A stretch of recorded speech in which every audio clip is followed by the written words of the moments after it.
On August 27, 2025, a place of worship and learning became the site of a harrowing tragedy. At the Church of the Annunciation in Minneapolis, a gunman opened fire during a school mass, leaving 2 children dead and 21 others injured. The shooter, 23-year-old Robin Westman, died by suicide at the scene. The attack shocked the community and reignited debates over safety in sacred spaces. The Church of the Annunciation, located in the Windham neighborhood of Minneapolis, had been a cornerstone of the community for over a century. That morning, students and faculty gathered for the first Mass of the school year.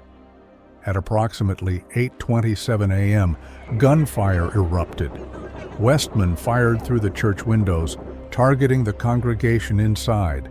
2 children, Fletcher Merkel, aged 8, and Harper Moisky, aged 10, were fatally shot, while 18 other children and 3 elderly parishioners were injured. First responders arrived within minutes, securing the scene and attending to the wounded. By later that day, authorities had identified Robin Westman as the shooter. Investigators quickly pieced together Westman's recent activities. Records show he had purchased firearms, including a .38 special revolver, in the weeks leading up to the attack. Authorities also uncovered videos and writings in which Westman expressed violent ideologies and admiration for past mass shooters. These materials are under detailed analysis to determine his motive. Officials are also reviewing his social history, mental health background, and communications in the days preceding the attack to better understand the planning and intent. In the aftermath, attention has shifted to the victim's recovery.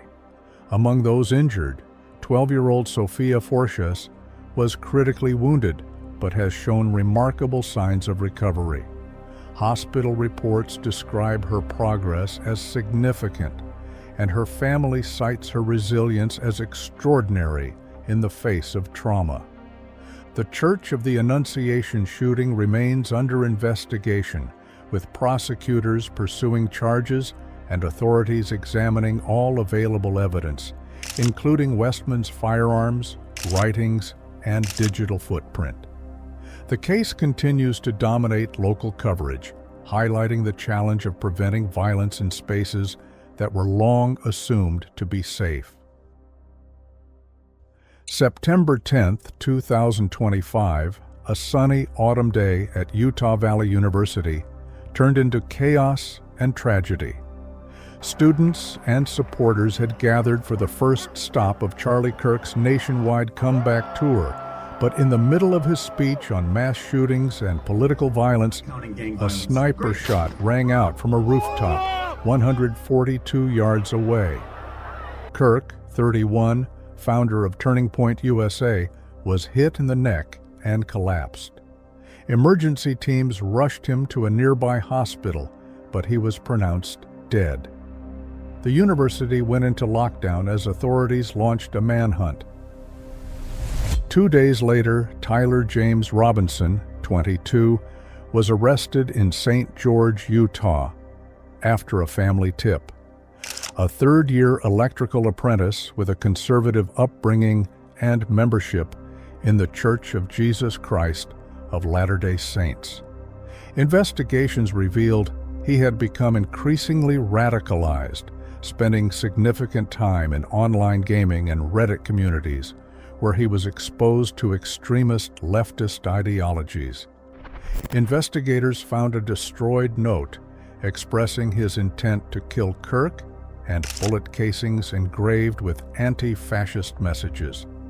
Utah Governor Spencer Cox confirmed Robinson was not cooperating with authorities.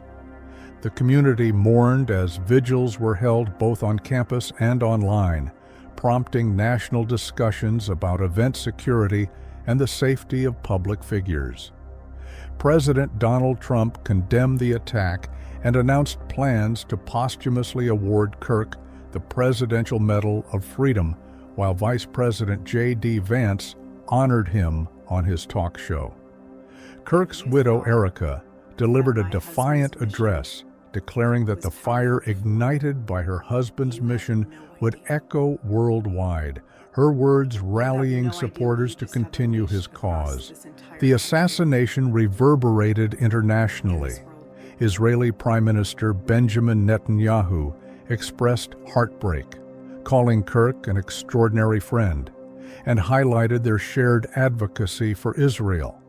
Some questioned Netanyahu's statements, given reports that Kirk had begun distancing himself from certain Israeli agendas, raising suspicions about the timing and tone of the Prime Minister's remarks. Netanyahu denied claims linking Israel to the attack, warning against false narratives spreading online. Public speculation grew as authorities investigated whether Robinson acted alone. Grainy footage of the shooter, unusual rifle ballistics, and a false confession by George Zinn fueled theories. Robinson's continued silence deepened suspicion, prompting questions about potential co-conspirators. Images of Erica Kirk grieving over her husband's open casket became a powerful symbol of personal and national loss, underscoring the human cost of radicalized ideological violence. August 22, 2025, a weekday evening in Charlotte. Commuters boarded the Lynx Blue Line for routine rides home. Among them was 23-year-old Iryna Zarutska, a Ukrainian refugee who had fled war to build a new life. That night, she would never reach her destination. Surveillance footage later revealed a man, identified as DeCarlos Brown Jr., riding the train for hours. People moved through the cars, unaware of the danger. At some point, while Zarutska sat among strangers, she was stabbed from behind. Emergency crews responded immediately, but she succumbed to her injuries. Authorities apprehended Brown Jr. moments later on the platform. He had a long criminal record and history of psychiatric crises, shocking the city. Questions arose about how someone with his background was free to roam public transit, fueling public outrage and debate. Iryna Zarutska had arrived in the United States after fleeing the Russian invasion of Ukraine, pursuing education and work. Her death became emblematic of unprovoked attacks in public spaces, highlighting immense need for mental health care reforms to ensure public safety. Investigators reconstructed the timeline using surveillance and eyewitness accounts. Footage showed Brown Jr. moving through train cars, sometimes laughing to himself, before the fatal attack. Clips spread on social media, drawing national attention. The suspect's prior arrests and hospitalizations became front-page news. Public anger targeted transit security, prosecutors, judges, and mental health systems. Within weeks, lawmakers proposed integral changes to pretrial release rules and transit safety, with some measures informally linked to Zarutska's name. In Charlotte, grief was visible. Candlelight vigils at East/West Boulevard Station drew strangers, friends, refugees, and commuters, holding photos and flowers. The crowd demanded accountability for this senseless attack.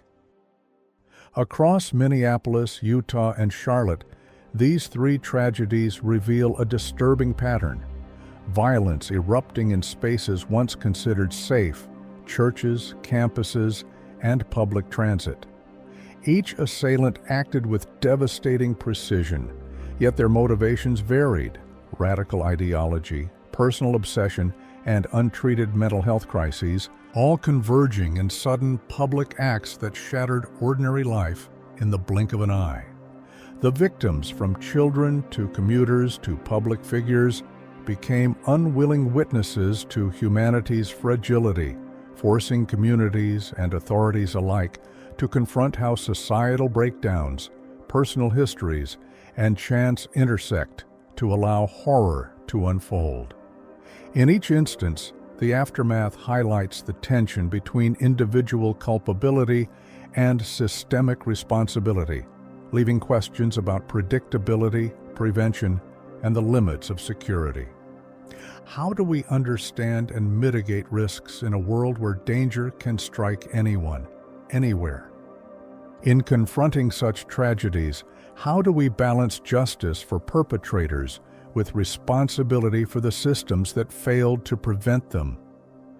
I've presented the 3 crimes. Now the jury, that's you, delivers your verdict. The case reopens in the comments.